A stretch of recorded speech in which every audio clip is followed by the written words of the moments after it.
Today we're talking about how to be content with your life.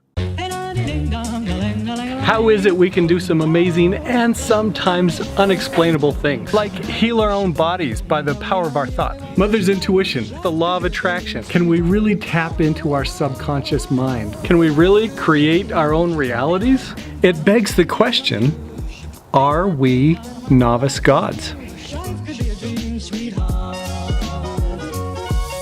Hey, thank you so much for joining me on this documentary series. We're looking at how we can live life full. Basically, how can we get rid of all of the limiting beliefs that we have, and we can get rid of all the shackles and live just as the best full expression of ourselves. So one of the challenges we have is happiness. We end up being very discontent and very frustrated with life. I know this from experience because I was there, and I'm going to share a story with you about a guy who really figured things out.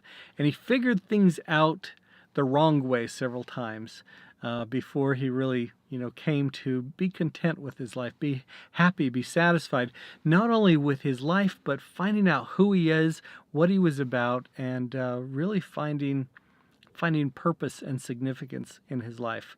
So his name is Ken Behring. Now, Ken Behring was a developer. He made a lot of money creating these big developments in California and other places. And he talks about how he kind of went through 4 stages of his life. And the first stage is when he started becoming successful, he bought stuff. He bought cars, he bought houses, he bought boats, a really nice boat. And then, it wasn't satisfying him. It wasn't filling him, and so he moved on to stage number 2, which is better stuff. So he upgraded his car, he upgraded his house, he got a bigger boat, and that still didn't satisfy him. And so then he switched from better stuff to different stuff. And so also when he was on better stuff, he also got a plane. He got some other things that were really pretty exceptional because he was making quite a lot of money. And then he made more and more and more money. And since he still wasn't happy, he wasn't satisfied, he switched to stage 3, which is where he bought different stuff. And this is where he bought the Seattle Sonics.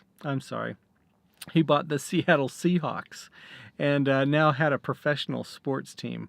But you know what? It still wasn't satisfying him.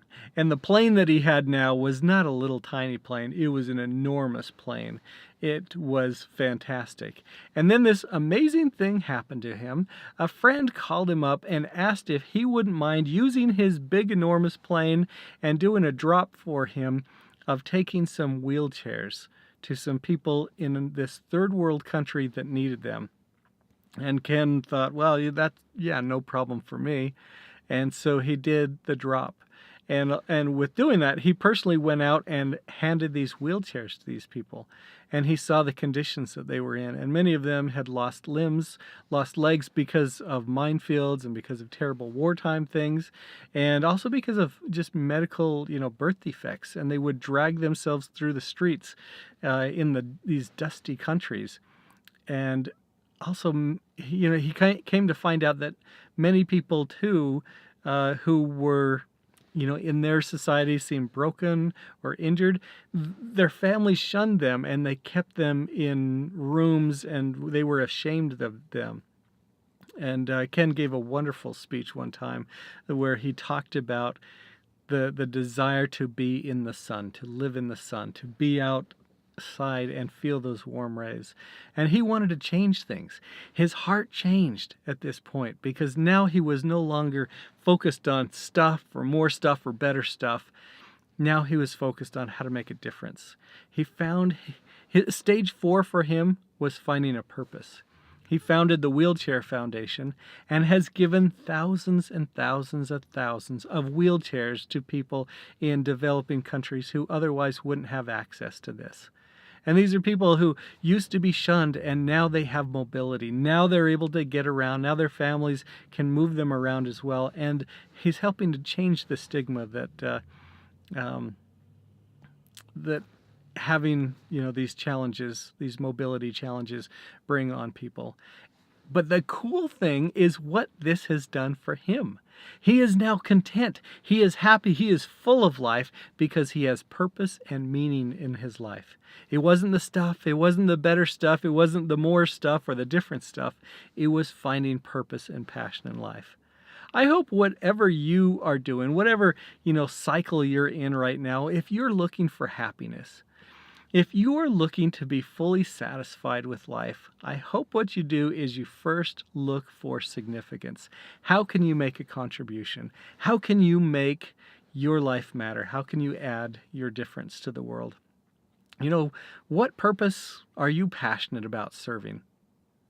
Think about that and think about your skills and talents and your abilities, and I hope that you will step forward and live that in a way that you can make a difference. You can leave a legacy. You can make a mark. You can make your contribution to the world. What are your thoughts? You've had time to think. Now it's time for you to share. In the comments section below, share your thoughts, ideas, and questions, especially any insights that inspired you to take action.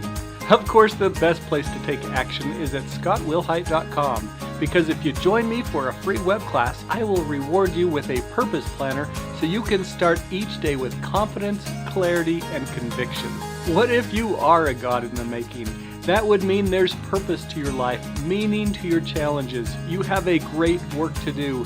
May you have the courage, faith, and power to become who you were truly meant to be. See you next time.